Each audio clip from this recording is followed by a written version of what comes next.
Stealing is a lazy man's way, something for nothing, leaves you hell to pay. If you like true revenge stories, you're at the best place for your vengeful needs. In this episode, it seems that you might want to keep your enemies closer, ideally as your neighbors. We start off with a neighbor who takes a parking spot, but ends up without a car. Followed by a Karen neighbor who gets more plants than she initially took from neighbors. An Indian story in which the neighbor enters a nightmare for taking money that wasn't hers.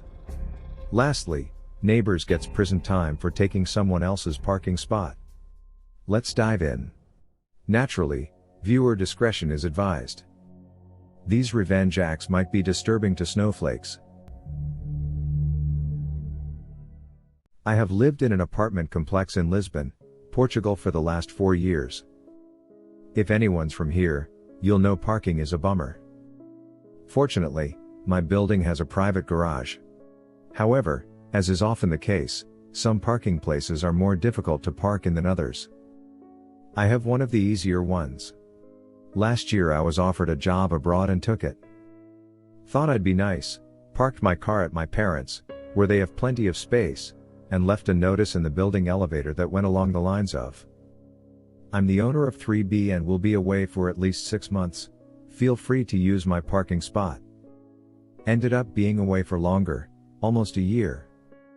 Came back to see my parking spot occupied, which was okay, since I offered for it to be used. Put another notice in the elevator, this time to say I was back and would use the parking spot again. Gave it 2 days, and picked my car up from my parents'.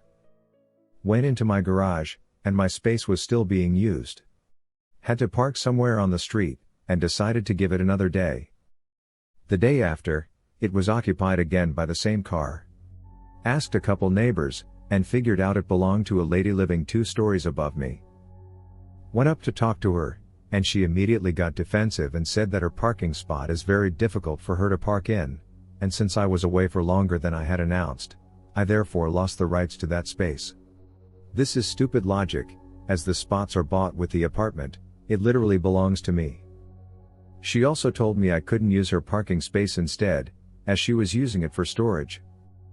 Went to the building admin, who said he'd talk to her. He did, and came back shaking his head. Nothing. I sent a registered letter telling her to stop using my space, and giving her 48 hours to take her car elsewhere. The next day I saw the unopened letter in the garbage bin beside the mailboxes. I ended up scouting my garage, waiting for her to leave, and would immediately park my car, hoping she'd take the hint. She didn't, and we ended up doing this dance for a few weeks. Up until the day I came back to see my entire driver's side keyed. That was the final straw. I talked to a friend, who owns a towing company. We chose a Saturday morning, the last few weeks she hadn't left home on Saturdays. I knew this as I had been watching her car like a hawk, so I thought we'd have big chances of her not noticing anything until everything was done, and towed her car. The plan initially was to leave the car just down the road. But that felt too close and too easy. Then I thought about leaving it in a city about 15 minutes away, but it still didn't feel quite right. My friend jokingly said, "Let's leave it in Madrid." FYI, Madrid is in Spain, about 600 kilometers or 375 miles away. I knew he was joking, but Madrid did feel right. I asked if he had enough time. He had, so off we went. Once we got to Madrid we went out for lunch, strolled around the city, and waited until it got dark and the streets were empty. In the meantime we had already decided on where to leave the car, a handicapped parking close to a police station. And so we did. As a bonus, my friend also took both license plates off the car. Then we drove back home. It has been 2 weeks, and I haven't seen her car since. One of these days I might leave a letter in her mailbox telling her to contact Madrid police, but in the meantime I'll enjoy being able to use my parking whenever I want to. This happened in the summer of 1974, when I was 4 years old. When I was a kid, we had a next-door neighbor who was a total Karen. Karen was a 40-something woman who liked high heels, big jewelry, lots of makeup and wore long, flowy caftans in garish colors that did not flatter her. She had a big perm, remember, it's the 70s, a huge booty, and was notorious in our neighborhood for being entitled. Her favorite thing was to go onto neighbors' grounds, either early in the morning or late at night, and steal decorations and potted plants, which she would then put in her back garden. I'm not joking or exaggerating, she would actually do this. She once even dug up someone's small tree out of their front yard, because, according to the neighbor, she felt it would look better in her garden. For the most part, she left my family alone. My family has a take-no-doo-doo reputation in the neighborhood, and she knew it. It was common knowledge that she hated kids. She only glared at me and my siblings when we played outside. Sadly, that didn't last. One day, one of my sisters got badly sliced by a long nail when she went to pick flowers off the passion flower vine on the fence. Important later. Turned out Karen had hammered dozens of long nails into our fence so she could hang potted plants she'd most likely had stolen. The leaves on the vine had hidden the nails until my sister got sliced. She had to get a tetanus shot, which made her sick all day.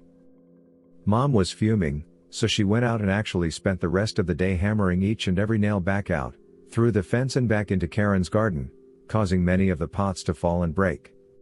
This is probably why Karen did what she did next. About a month later, my mom goes into our kitchen and sees a man in our yard.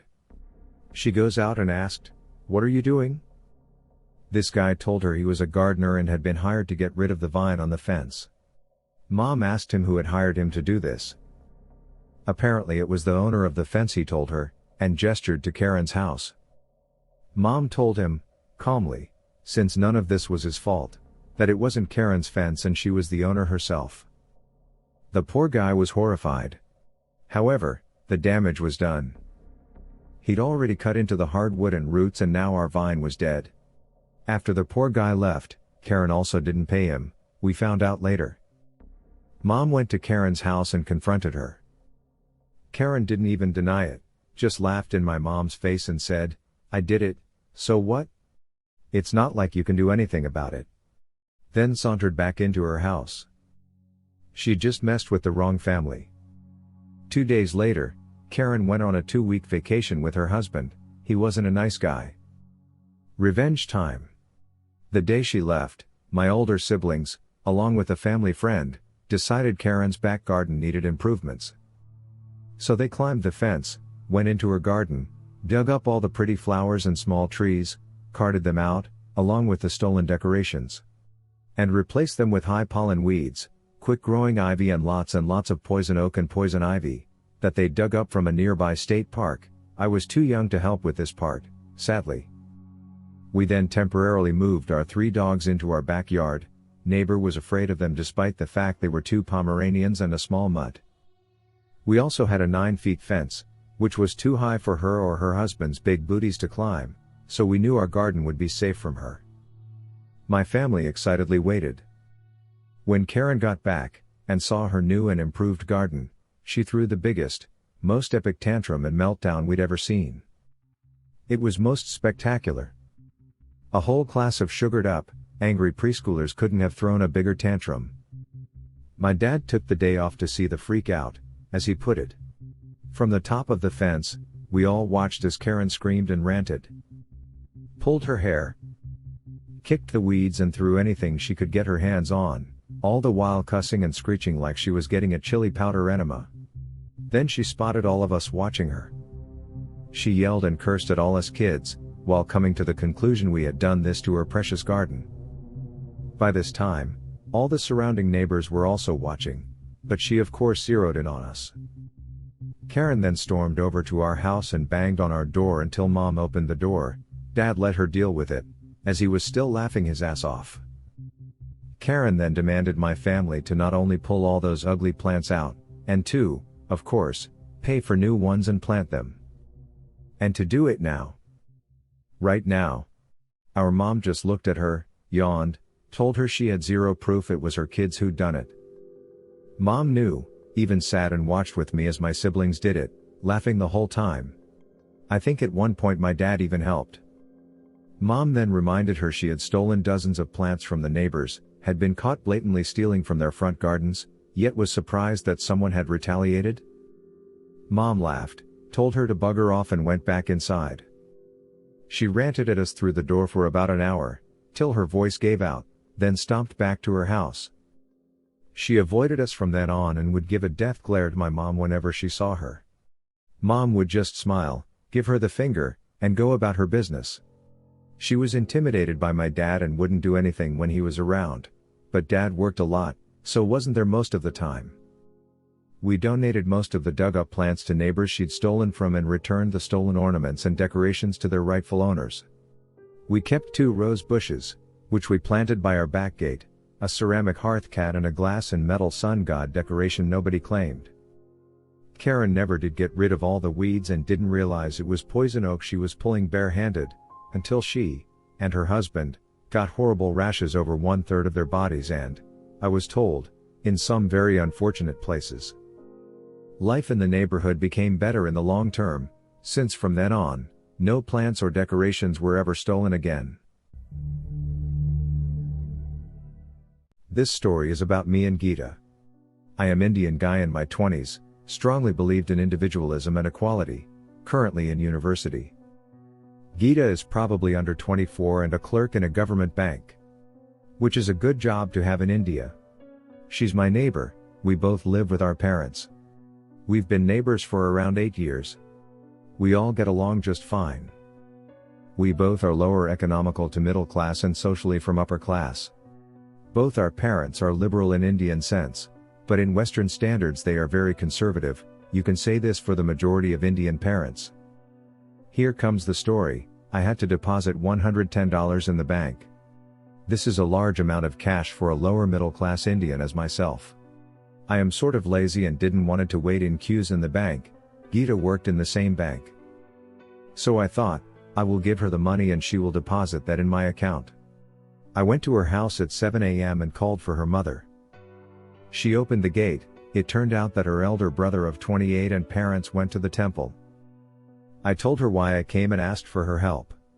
She accepted the money and told me that she would keep the hard cash and will transfer the money from her account the next day. This seemed fine by me. I waited for 2 weeks. Money was still not deposited. I asked her about this several times, mainly from WhatsApp, but she just made excuses. After 3 weeks, I went to her house and asked her to give the money instantly. I threatened her that I will tell her parents. After hearing that, she said, "What proof you have that you gave me the money? Ask for money again and I will tell everybody that you are sexually harassing me." That was it. I became stiff as stone. My whole body became too heavy suddenly. I really had no proof and I had texted her several times saying money hadn't been deposited yet or asking her when she was planning on depositing the money. Now, before any of you Western folks say that I exaggerated in this situation, you have to view the situation through an innocent Indian person. India is basically Middle East in terms of sexy time topics and personal space. The famous 2-finger tests are made illegal recently in 2021. Also, men can't be violated in the eyes of the law. India has a national problem and this is one of the reasons of false accusations problem too. I've heard many false harassment and molestation accusation cases and personally even witnessed this with my distant cousin. He was in a dispute with his neighbor over some land, but ended up being charged with sexual harassment during all this. His neighbor simply used his beautiful clerk employee to charge him with a false sexual harassment case. Both my cousin and his neighbor had to bribe the police to let this case go. Back to the story, I hadn't talked to her again after that, but I had a plan to get my revenge. By this time, I'd kept my eye on her for a bit, and found out that she buys alcohol every other Saturday from X place and drink it in her friend's place. This was done very secretively.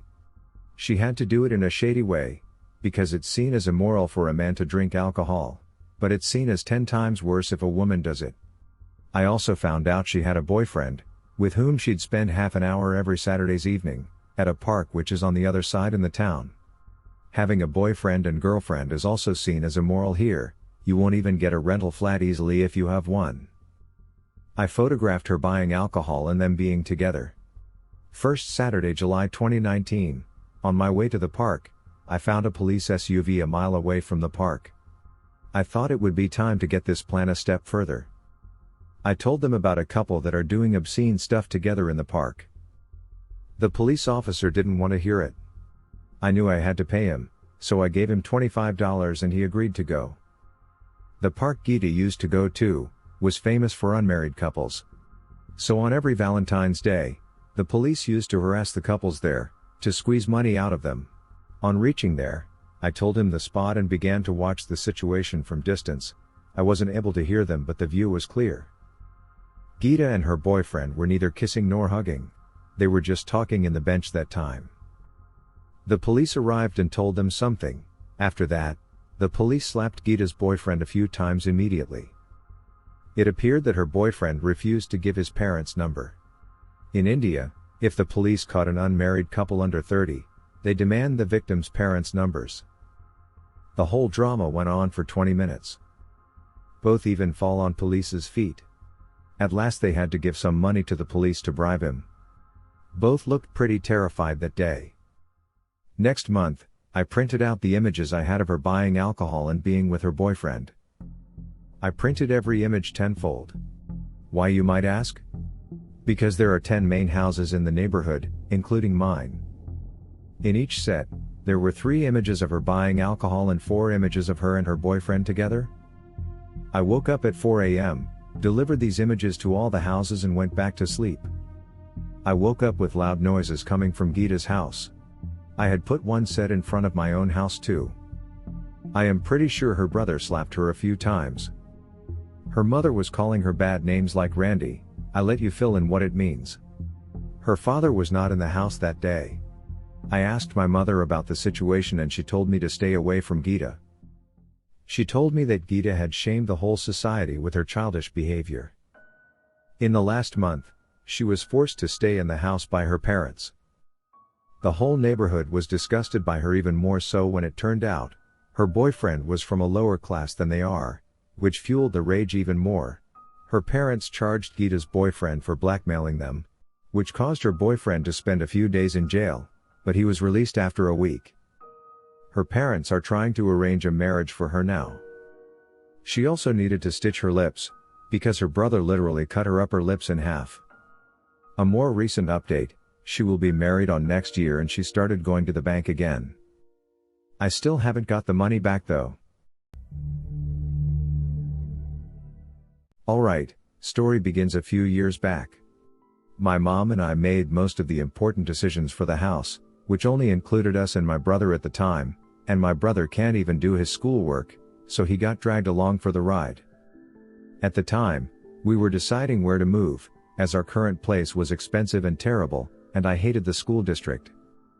I voiced this to my mom, and we immediately left that district for a lower rent place, as my brother didn't like the district any more than I did. And all was well. For like, the first week. And then our neighbor showed up. Only one really needs a name, so I'll refer to him as Roger. And Roger was a dimwit. Our first interaction with him was him parking in our parking space. Something that would become a frequent occurrence for him and his friends to do. This was a pretty big issue, because the only other parking we could realistically use was 3 blocks away. So this definitely ruined my mom's day when it happened, and watching her mood get ruined by a dimwit of a neighbor was never lovely. This added up over time, so I decided to retaliate against them, first, in a small way. At the time, we were still thinking it would stop, so I did something small. I told my friend to park next to our spot and give our neighbors a taste of no parking.